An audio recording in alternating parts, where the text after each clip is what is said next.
अब ये बात जो है ये श्रावस्ती में चर्चा हो रही है। क्या चर्चा हो रही जानते हैं? चर्चा ये हो रही कि छींक बहुत अशुभ होती है, ब्राह्मण ने छींक मारी इसलिए उसको ये और यही दंड मिला। दृष्टिकोण आज हमें अपने जीवन में अपनाए जाने की ज़रूरत है।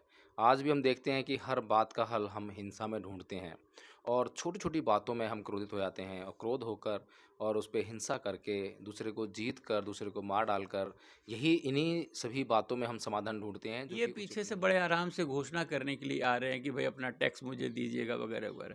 लुटवा चुके हैं गांव को, ऊपर से बड़े साधु बन करके इस तरह से। भाई हमको तो पता ही नहीं है कि भाई ये आपके अब यहाँ जब ब्राह्मण ने निकाला तलवार को और सूंघा तो वो जो कोई पार्टिकल है उसकी नाक में चला गया, नाक में चला गया तो छींक आई। अब छींक से उसका नाक जो है वो टकरा गया तलवार से और नाक उड़ गया।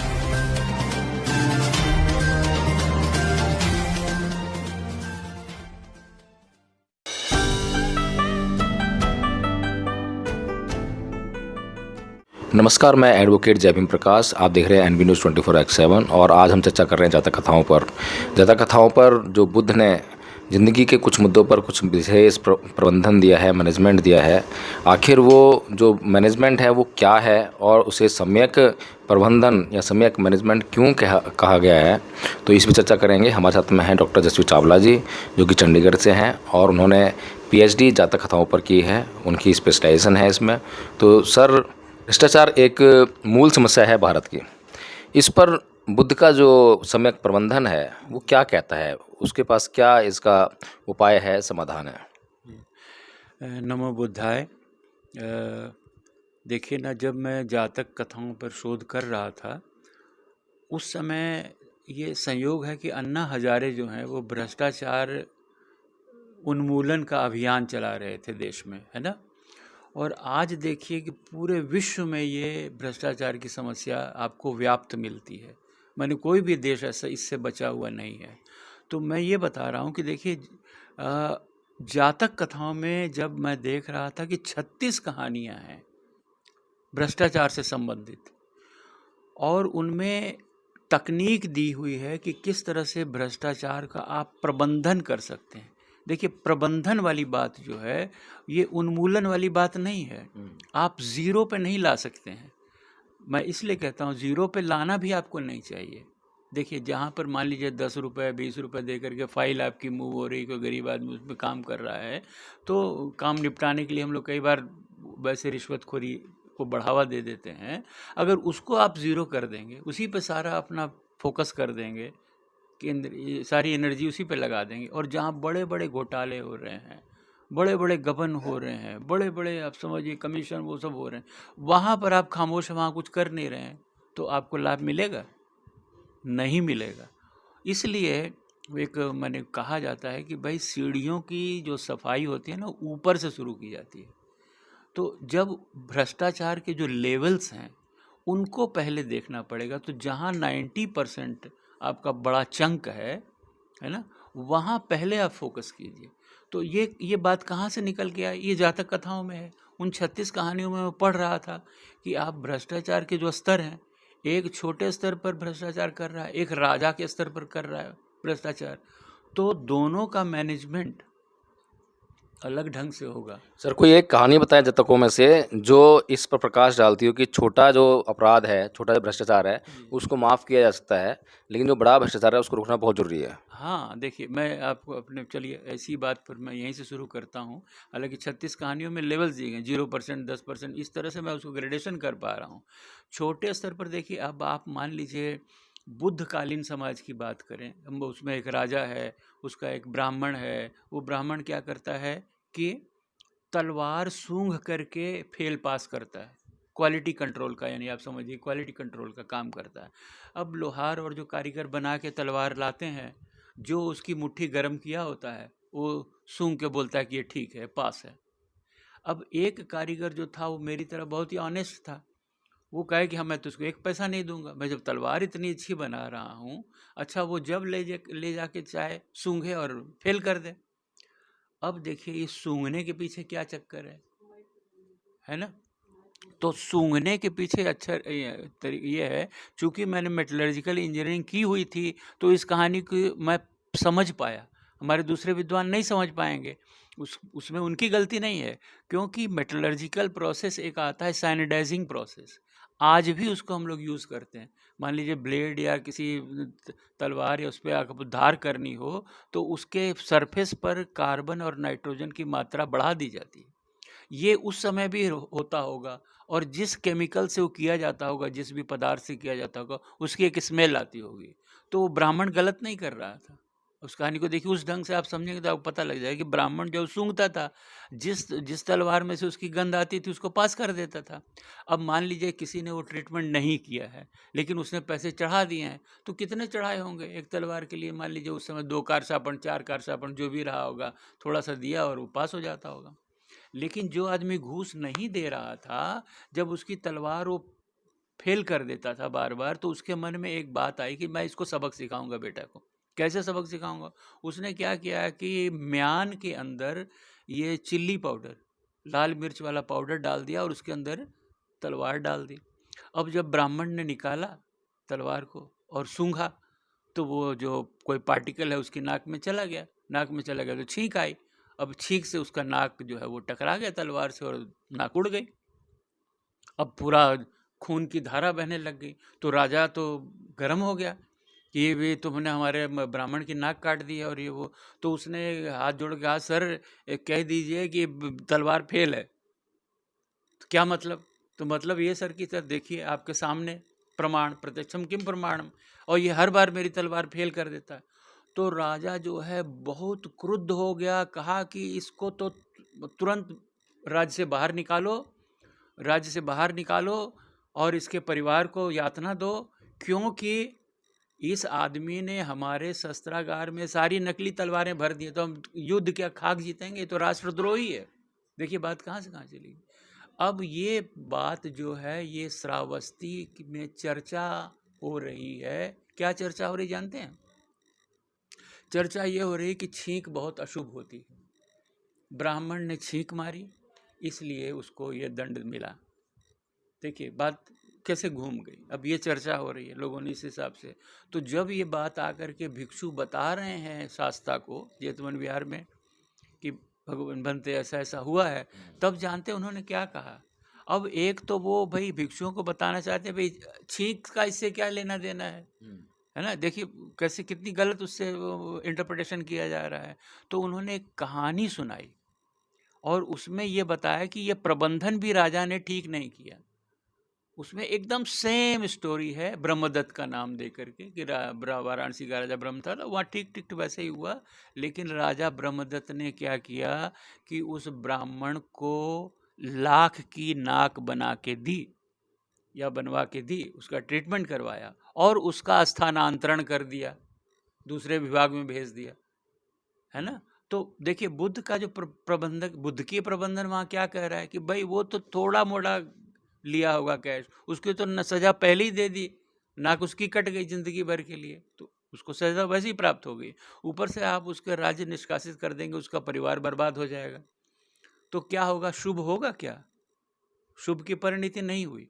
शुभ शुभ इसमें होता कि राजा उसका प्रबंधन करता कि भाई उसको उसके पहले तो ट्रीटमेंट करवाता, है ना, और उसके बाद उसका कहीं दूसरे विभाग में स्थानांतरण कर देता। तो ये मैनेजमेंट का तरीका है ना। ये छोटे लेवल पर मैनेजमेंट। अब एक बड़े लेवल पे देखिए, बड़े लेवल पे क्या एक कहानी आती है खरस्सर जातक, वो भी आपको सुना देता हूँ कि मंत्री लेवल पर जो हो रहा है, मंत्री लेवल पर तो कैसा है। उन दिनों भाई सीमा से लगे हुए जो प्रदेश हैं वहाँ से जो रेवेन्यू कलेक्शन करना है वो राजा के लिए भी मुश्किल था। तो राजा ने क्या किया, कॉन्ट्रैक्ट दे दिया, किसी अमात्य ने कॉन्ट्रैक्ट ले लिया कि ठीक है मैं कलेक्शन करता हूँ, चलिए आपका इतना हुआ मेरा इतना हुआ। होता है आज भी इसी तरह से, बहुत सारी जहाँ पर गवर्नमेंट नहीं होती वहाँ प्राइवेटाइजेशन कर देती है इस तरह से करके। तो उस चक्कर में उसने क्या किया उस मंत्री महोदय ने कि ये सोचा कि भाई अब इनसे मैं गांव वालों से कलेक्शन करता रहूं, कितना आदमी लगेंगे, कितना खर्चा होगा, उससे बढ़िया ये है कि उसने डाकुओं से कोलैबोरेशन किया कि तुम लोग जा कर के गांव को लूट लो, 50-50 कर लेंगे। अब देखिए एक तरीका उसने कि भाई हमको तो राजा को देना, वैसे हम कर लेंगे। उसने अपना प्रॉफिट लॉस कर लिया और हुआ क्या रिजल्ट?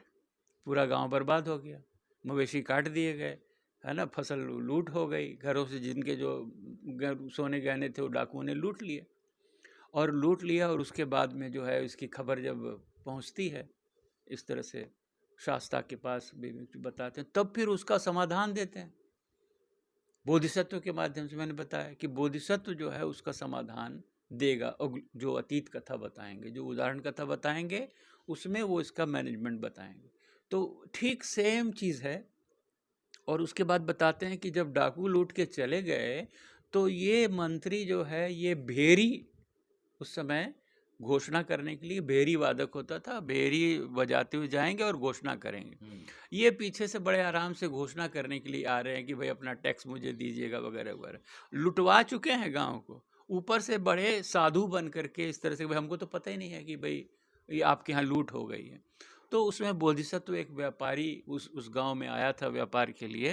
तो बोधिसत्व उसको वहाँ गांव वालों को बताता है कि यही वो है जिसने लुटवाया है, समझ रहे हैं। उसके बाद में वो मैसेज क्या हुआ कि भाई जनता को ध्यान रखना है, हमारे जो इस तरह के भ्रष्टाचारी हम आते हैं उनका प्रबंधन कैसे करना है, जनता को करना, मतलब विजिलेंस, जो माने जनता द्वारा जो प्रजातांत्रिक तरीका, उससे उनका मैनेज किया जाएगा।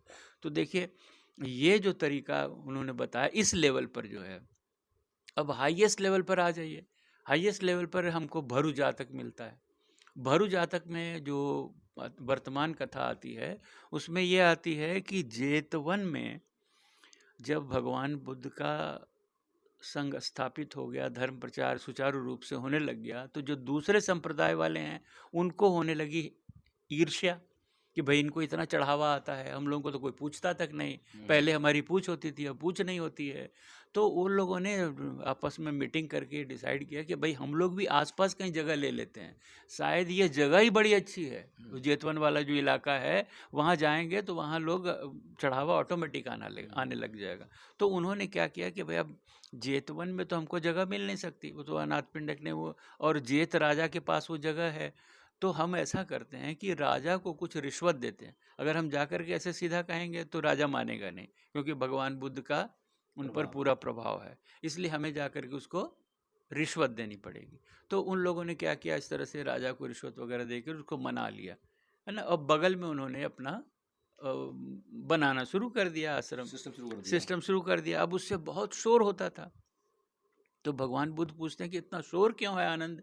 तो आनंद कहता है किस तरह से ये लोग और ये सिस्टम हम आज भी देखते हैं, जितने भी प्रमुख बौद्ध स्थल हैं उनके साथ में जो है हिंदुओं ने अपना एक सिस्टम शुरू कर दिया है।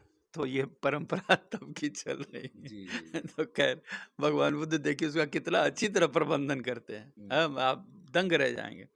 तो क्या होता है कि भगवान बुद्ध को पता लगता है कि इस तरह से है, तो उन्होंने कहा कि अपने अग्र श्रावकों से कि जाके प्रसेनजीत को बोलो, है ना, कि मतलब ये ठीक नहीं है, इसको बंद करवाएं।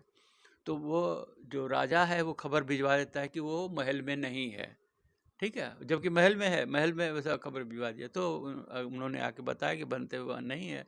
तो भगवान बुद्ध समझ गए कि कुछ ना कुछ चक्कर है ना। फिर उन्होंने अपने और शिष्यों को भेजा, फिर वही कि भाई वो गेट से ही कह दें कि भाई नहीं है। अगले दिन जो है भगवान बुद्ध अपने 500 शिष्यों के साथ गए और राजा ने सादर उनको किया। तब वो देखिए उनकी कम्युनिकेशन स्किल देखिए, वहाँ पर वो कहते हैं राजन, किसी के प्रति वो कंप्लेन नहीं कर रहे, राजन पुराने राजाओं ने तपस्वियों में विभेद सृष्टि की और इसलिए वे मृत्यु को प्राप्त हुए, प्रलय को प्राप्त हुए, नष्ट हो गए, है ना, जिस रूप में। तो अब वो आदमी समझ गया कि भगवान का कहना क्या चाहते हैं, है ना। तो उनकी देखिए ये जो कला थी कि वो किसी की निंदा नहीं कर रहे हैं, लेकिन अपनी बात को वहाँ तक बहता दे रहे हैं, है ना, कि तपस्वियों में कलह तुम करवा दे रहे हो, है ना, इस तरह से। तो वो कैसे फिर वो कहानी सुनाते थे, भरू राष्ट्र।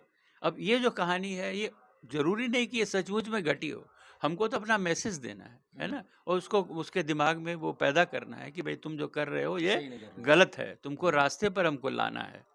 इसलिए वो कथा इसलिए कहते हैं। अतीत वस्तु जब होगी उसका देखिएगा उद्देश्य इस तरह से होता है कि हमको अगर उसको रास्ते पे लाना है। तो वो बताते हैं कि भाई इस तरह से करके एक राजा था, उसने इसी तरह से गड़बड़ की थी, घूस लिया था। पूरी कहानी को मैं बिल्कुल संक्षिप्त कर देता हूँ।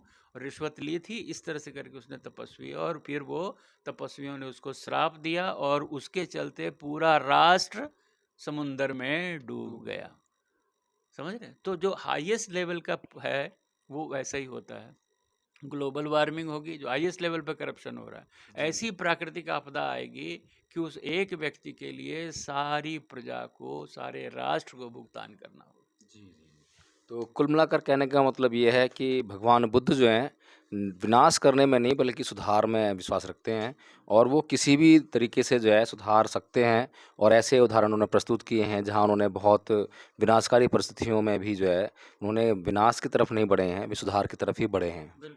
तो साथियों हम देख सकते हैं कि जो भगवान बुद्ध की जातक कथाएं हैं उनसे बहुत कुछ सीखने को मिलता है कि विपरीत से विपरीत परिस्थितियों में भी भगवान बुद्ध कभी घबराए नहीं और हमेशा जो है सुधारवादी दृष्टिकोण रखा। और यही दृष्टिकोण आज हमें अपने जीवन में अपनाए जाने की ज़रूरत है। आज भी हम देखते हैं कि हर बात का हल हम हिंसा में ढूंढते हैं और छोटी छोटी बातों में हम क्रोधित हो जाते हैं और क्रोध होकर और उस पर हिंसा करके दूसरे को जीत कर दूसरे को मार डालकर यही इन्हीं सभी बातों में हम समाधान ढूंढते हैं जो कि उचित नहीं है। आज जबकि हम बहुत सारी बातों का हल अहिंसा से निकाल सकते हैं, शांति से निकाल सकते हैं, प्रेम से निकाल सकते हैं। तो आज हमें ज़रूरत है कि अधिक से अधिक हम जो है प्रेम, शांति और अहिंसा का मार्ग अपनाएं और हिंसा का मार्ग छोड़ दें।